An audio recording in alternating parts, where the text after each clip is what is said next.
Hello സാസിമാളിക്കാണ്. ഇന്ന് നമുക്കിതാ നമ്മളെ ഫാസിൽ വന്നിട്ടുണ്ട്. ഇവനെ ഞാൻ 29-ാം തീയതി വരണമറ്റല്ല വിളിച്ചത്, പക്ഷേ എത്തിയത് 2-ാം തീയതി. ഓക്കെ, കുറച്ച് ബിസി ഉണ്ടായി. ഫാസിലിനെ ഞാൻ പറയാണ്ട് നിങ്ങൾക്കറിയാം, നമ്മൾക്കിത് യുവഗായകനാണ് അല്ലേ. ഒരു പാട്ട് നമുക്ക് വേണ്ടി പാടി ഇറങ്ങിയോ? ചെറിയ 2 പേര് ഇല്ല, 2 പേര് എന്തായാലും പാടിയേ പറ്റും.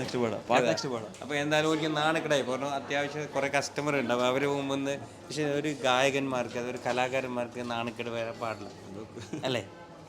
ഇനി എന്ത് നാണക്കെണ്ട്, എന്ത് കന്നഡ ജില്ലയിൽ നാച്ചിക്ക്. ഓക്കെ, എന്തായാലും കളക്ഷൻസ് എങ്ങനെയുണ്ട്? അടിപൊളി കളക്ഷൻസ് ഉണ്ട്. ഓൾറെഡി കാസർഗോഡിൽ ഞാൻ പോകുന്നുണ്ട് റെഗുലറായിട്ട്.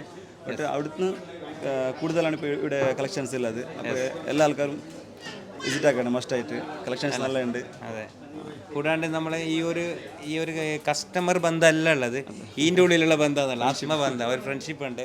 അത് ഇന്നൊന്നല്ല, ഒരു 4 years ആയിട്ടുണ്ടാവില്ല. ഇൻഷാല്ലാ 4 years ആയിട്ടുള്ള ബന്ധം. പിന്നെ അപ്പോൾ ഇന്നും അത് നിലനിൽക്കട്ടെ. എന്തായാലും വന്നല്ലോ, വളരെ സന്തോഷമുണ്ട്. അപ്പോൾ നിൻ്റെ ഫ്രണ്ട്സിനോടും അതുപോലെ ഫാമിലിയിലും ചെല്ലാം. ഇനി മംഗലാപുരത്ത് നിന്ന് കാസർഗോഡൊക്കെ ഒന്ന് പോകണ്ട, നമ്മുടെ ചങ്ങൻ്റെ പിടികിട്ടുന്ന ലോങ് പോകണം. കാസർഗോഡ് അടുത്ത് തന്നെ ഉണ്ട്. അതെ, തീർച്ചയായും കളക്ഷൻസ് നല്ല ഉണ്ട്, അടിപൊളിയുണ്ട്. Thank you. അപ്പോൾ കളക്ഷൻസ് എല്ലാം നല്ല ഉണ്ടെന്ന് ഞാൻ ചെല്ലുന്നല്ല, നിങ്ങൾ നാട്ടുകാർ, നിങ്ങൾ ചങ്ങായി ചെല്ലണം. ഓക്കെ, അപ്പോൾ എന്തായാലും നമ്മളെ മാംഗ്ലൂർ തൊക്കോട് ഷോറൂം വിസിറ്റ് ആക്കാം. അപ്പോൾ ഇവൻ്റെ ഫാമിലിയിൽ വന്നിട്ടുണ്ട്. പിന്നെ ഒന്ന് പറയാണ്ട് എന്തറിയോ, ഇവൻ്റെ ഫാമിലി, ഇവൻ്റെ വൈഫ് പുതിയൊരു ബ്ലോഗിൽ തുടങ്ങിയിട്ടുണ്ടല്ലേ, ചാനൽ. എന്ത് ചാനലിൻ്റെ പേര്? എന്ത് പോലെ ചാനലിൻ്റെ പേര്? Blogs by B V.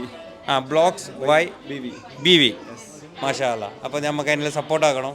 Okay, അപ്പോൾ ഓക്കെ, ഓൾ ദി ബെസ്റ്റ്. അല്ല ഹൈറിലാകട്ടെ. കസ്റ്റമർ വിടാൻ മറക്കണ്ട. ഇൻഷാ അല്ലാ. ഓക്കെ, ഇൻഷാ അല്ലാ.